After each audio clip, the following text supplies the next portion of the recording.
Welcome back, guys. This is our next tutorial for the DevOps. So in this tutorial, basically, we will try to deploy the war file that we have created in our previous lecture. So in our previous lecture, basically, we have created a job in the and the configure the Maven package and successfully generated the war file. The next step is we have to deploy that particular file and into another machine where the Tomcat is resides. So for that, basically, we are following the model. So in the Linux A machine, we have configured all the software like the Jenkins, Maven, Java, and config generated the war file. The Linux B machine, that is basically our application server, where we have only the server is Tomcat only. We don't have the any configuration because that is the standard practice where we have the application server. We don't have any other software installed on it. So we will connect that Linux A machine to Linux B machine, and then we will transfer that particular war file into the Linux B machine. In the later lecture, we will talk about the Docker and then configure the Docker in the Linux B machine, and then we will try to deploy that particular war file into. So in this lecture, we will connect machine and then transfer that particular generated war file to the Linux B machine using the Jenkins. For that, first I have created the two machine here. One is the Linux A machine and second one is the Linux B machine. The two machines are there. Linux A, we have Jenkins, Maven and Java, and Linux B, I have not installed any software yet. First we have to copy that particular war file, then I will configure the Docker and all these things there. So for that, first we have to make a communication to Linux A machine to B machine. For that we require a user.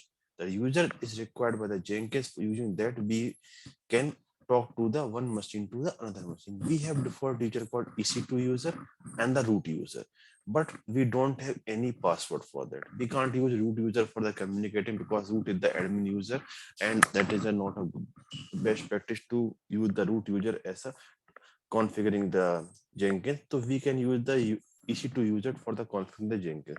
For that, we have the username, but the Jenkins required password also to talk to the Jenkins Linux B machine. So for that, we have to create the password for the EC2 user. For that, connect the Linux B machine, the second machine that you have created for that. And if you want to, oh, I think it's disconnected. I will reconnect again.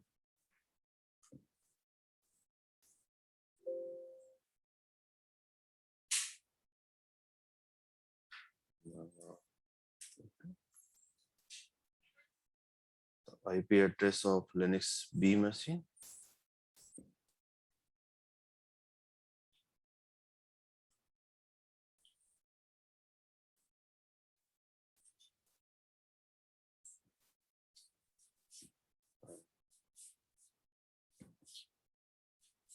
What? So it is connected successfully. So for generating the password into the EC2 user, first we have to log in as admin, type sudo su hyphen, and then generate the password via command passwd and then username EC2 hyphen user. Now it will say you are changing the password for the EC2 user, and now we have to type the password. So I'm just typing a default password. You can type anything that you want. I'm not following the security rule that is provided by the AWS. I think I typed wrongly. It's not meshed, so just 1, 2, 3. Again, the same one. So password is successfully changed. The next thing is when we have changed the password, we have to change the password authentication also for that particular machine. In the by default Linux, in the Linux password authentication is set to the no. So if you communicate the Jenkins using the password, is say we are not able to connect. So for that we have to enable the password authentication. Then only we will use the username and the password to communicate the machine. To change the password authentication, we need to change the sshd config file that is provided inside the etc sshd config. So we have to copy that particular path, and just for opening the file we need to type vi and then particular file, and so inside that, if you scroll down,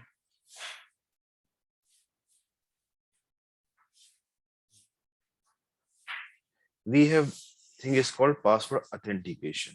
So that is by default is set as a password authentication as a no. We have to change that particular value and change the password authentication to yes. And open the file into the insert mode and then change to yes. Then only you are able to communicate that particular machine using the username and password. Just save that particular file. And now we have to restart the service. After restarting the service only, it will take the effect. So for the restarting the service, we have the command called systemctl restart sshd. Just copy that particular command and restart. It restarts successfully. So now it's taking the effect. So we have generated the password for the EC2 user. We have changed the configuration on the SSHD config file, and then we have restarted the service. Now our EC2 user is ready to communicate with the another machine with the password because we have done all the configuration change. Now we will go to the Linux A machine where we have installed the Jenkins. That is the URL of the Jenkins. And using that, we will generate the WAR file and then we will communicate to the B machine and then we'll deploy the file. For that, we require a plugin in the Jenkins also. So open the Jenkins URL, manage Jenkins, and then we have to go to the manage plugin. The one plugin that I already installed, you have to install if it's not there. That is called SSH. If you type SSH and enter, just type in the available and SSH.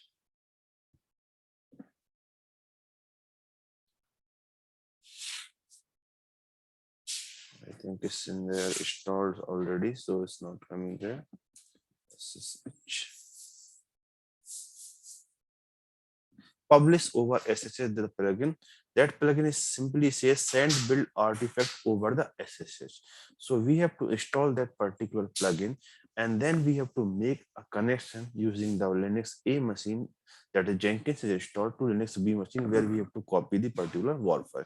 So just install that particular plugin. After installing, go to the dashboard and go to the main Jenkins, and then we have to go to the configure system. Then we have to configure that particular system. So for that, just scroll down and search for the plugin.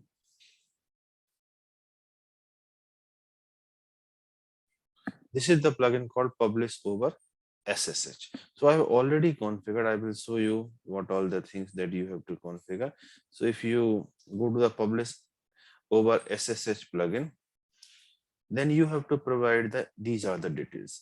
One is the machine name that you can provide. In my case, is the Linux B machine, and then is the IP address of the particular machine. So for that, if you go to the AWS, copy the public IP address that is there for Linux B machine and copy that particular address, and the username is EC2-user. That user we are using for the connecting the machine. And then we have to do the password. For the password, you have to click on the advanced option, and here you have to change the password. So you have to just click on the change password, or if you are setting first time, so you will see this text box empty, and here you have to type that particular password. And if you scroll down, we have the option called test connection. So the test configuration is testing, and it's failing because of some initialization access failed to connect to the Linux machine or failed. So I think the password is wrong. So I am changing the password and try again. So I have changed the password and then again I have do the test configuration. It's coming as a success. That means we have successfully configured the SSH plugin. So we have to install this publish over SSH plugin, and then we have to provide the machine IP name, username, and the password where we want to copy that particular WAR file. Then only we are able to use that plugin into our jobs. So that configuration is required. Now go to the jobs, leave that page.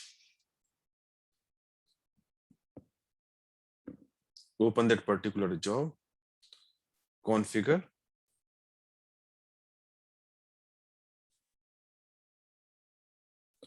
and then we have to go down to the post build action. In the post build action, you are able to see the option send build artifact over SSH. So whatever the things you have configured into that configure system, the name it will appear here. Just select that particular name. If you not configure inside the configure system, you are not able to see any name here. So you have to configure there, and then you have to provide the var file path. So the var file is present, we already know, inside the web app target and the web app.war file folder. So that is the part where that plugin pick the war file, and then we are removing that prefix. So we are only want that web app.war file, not want this prefix. So just we are removing that prefix, and for the remote directory we just put the dot. That means it will copy that particular war file to the EC2 user home directory. You want to specific part, if you want to copy, then you can provide there. If you just mention the dot, then it will copy that particular war file into the EC2 user home directory. That's all. These are the changes required. Just save that particular job and then build it. It's building. Build number 6. Open that, and the console output is executing that war file, and build is successful. And if we just scroll up and say the test is running and all the things are covered there, and is transferred successfully one file. That's over the SSH. So now that file is transferred into the Linux V machine. Now we have to check that it's successfully copied or not. For that, we have to log in as a EC2 user, because we are using EC2 user home directory. To just copy again, I think it's again disconnected. Just give me a second. So we have logged in as a EC2 user now, and now we have to check the EC2 user home directory to check whether the war file is successfully copied or not. For that, we have to type ls-a. Inside that, you are able to see we have that particular file web-app.war. Because we have provided a dot file, so it is just copied into the EC2 user home directory. So this is login as a EC2 user, and inside the home directory we are able to find that particular web-app.war file. So till now we have successfully connect one Linux machine to another Linux machine over the SSH plugin. For that, we have already used the created user EC2 user and generated the password for that, and then we will enable the password authentication in the SSHD config file, and then we will restart the service. Then we will install publish over SSH plugin into the Jenkins and configure that particular plugin, and then we will set the basically post build action into the Jenkins and provided the war file path, and then it will successfully copy into the Linux A machine to the Linux B machine. In the next lecture, we will start with the basics of the Docker, and then we will check how to install Docker onto the Linux B machine, and all these configuration and basic command that is required for the using the Docker. And post that, we will configure the Tomcat using the Docker, and then we will deploy that particular war file using the Jenkins job. So basically our lecture is, then for the next lecture onward, we will concentrate about the basics of the Docker, and then we will slowly install the Tomcat and then deploy the application. So that's all for this lecture. If you have any question, you can ask me on the LinkedIn. My LinkedIn URL is given on the description box. So thank you. Thanks for your time.